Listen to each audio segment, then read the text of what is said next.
this airhead actually found me. I don't know how many people are watching this that are interested in airheads. I decided I wanted something simple like an airhead. I just wanted to try this old style machine. It had so many neat characteristics about it, and so many people just love the platform. I wanted to try it. My first shot at an airhead was an RT, and while I rode that RT and I did some touring on it, it was like a 83 model or so. I never really bonded with the machine. I put some different suspension and stuff on it, and it wasn't the right bike. It wasn't what I was really looking for. So I got rid of that bike, and I looked around for the right airhead, and I looked for probably 2 or 3 years, and I never found what I was looking for. And when I found something close, they just wanted what I thought was way too much money. I was on the Adventure Rider forum. Someone posted a picture of this bike, and I made a comment on it. Man, I love that bike. That is set up so nice. And whenever he replied back to me, he sent me a private message and said it's for sale. Really long story short, by the time we worked through all this, I ended up owning the motorcycle, and it's just been a great fit. So for me, this motorcycle found me. It's been a great blessing of a motorcycle. It's not had any trouble whatsoever. It's been dependable. We've gone out all the way across Arizona. We've been out through Colorado, the mining roads, mining trails there, exploring off-road. We did some off-road riding in New Mexico as well. It's been to Sturgis with me. We've been together on a lot of really good trips. Airheads are something that I believe if you decide to get into, you should not be scared of these airheads. They have some basic maintenance that you need to tend to. They're not a jump on it and ride it and park it and put it on a battery tender, jump on it and ride it. There's a series of maintenance steps that you need to go through. But if you like a motorcycle that has the character feel to it, and it talks to you and you get feedback from it, and it's a more involved machine, these airheads are great motorcycles for that.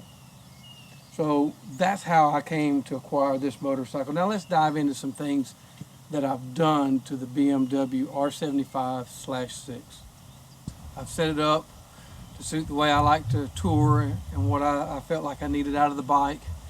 It's by no means your spec antique bike.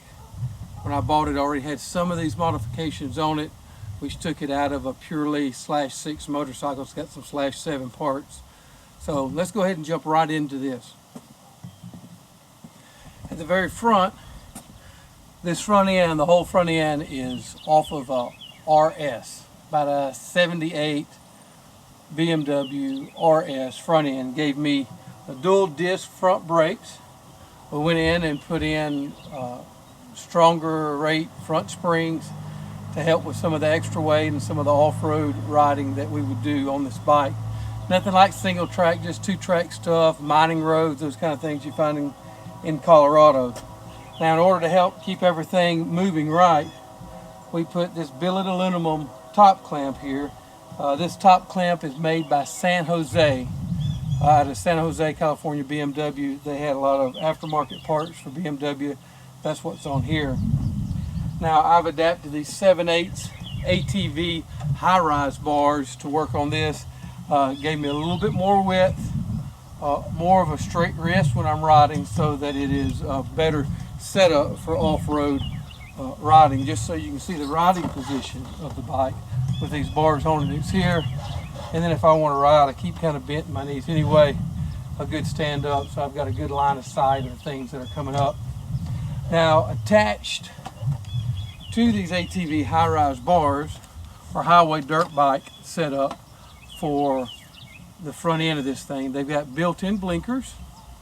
They've got these rearview mirrors here, which we'll do a close-up on.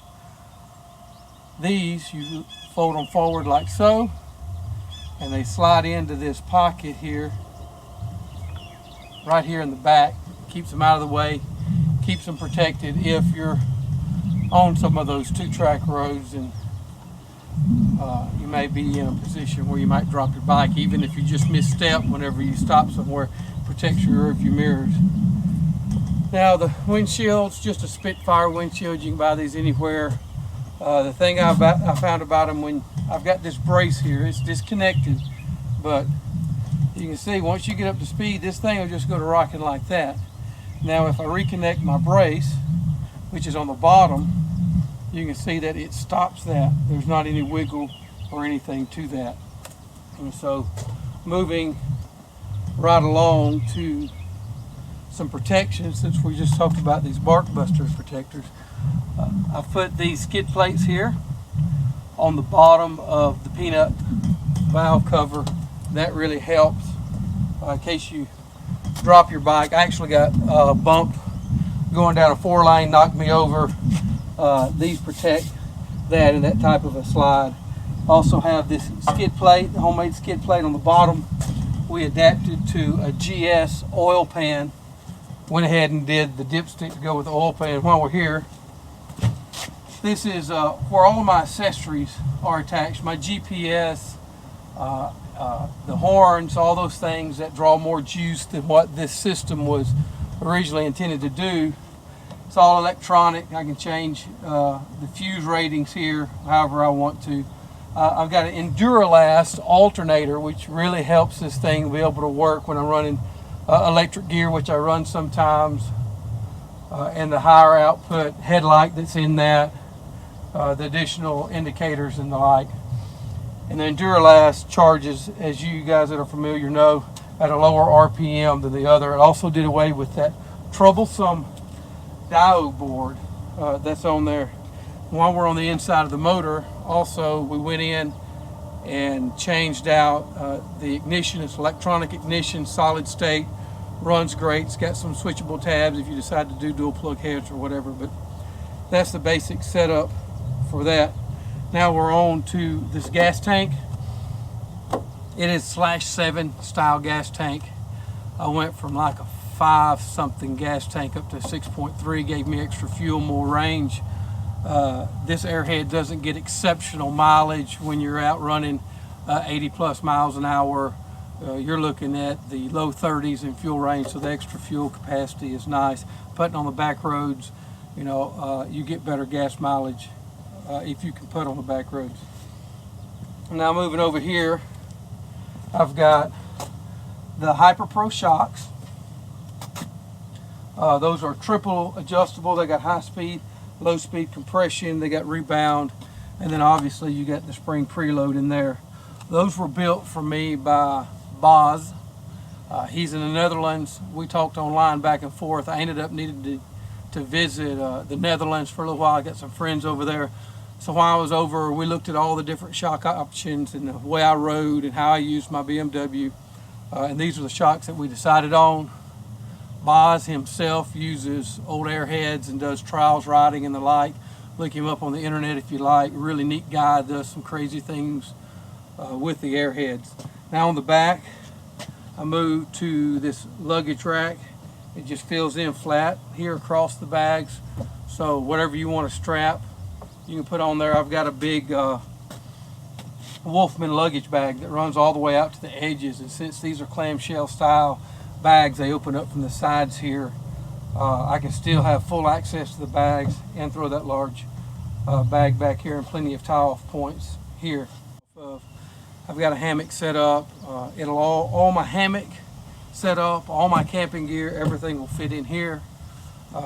Over here I've got my clothes and the change of clothes and stuff that I need, and then on the pack on the back I've got some extra riding gear and whatever other materials that I may need to bring, especially if I've got a lot of elevation changes, temperature changes. Then what I end up doing is bringing like a set of electrics and those kind of things, and I'll put those in this bag or whatever I need quick access to, because it's zipped up like a duffel, the one I use. Now, moving right on to the back, I've got the Roto packs, gasoline containers, 1 gallon.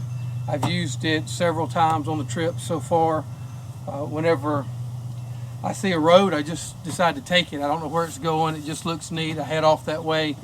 oftentimes there's not any gas on those roads. And I've used this. I've actually used this, and by the time I found a gas station, I had a quarter of a gallon left in the tank. I really pushed it too far that time, but that's a nice safety measure for me.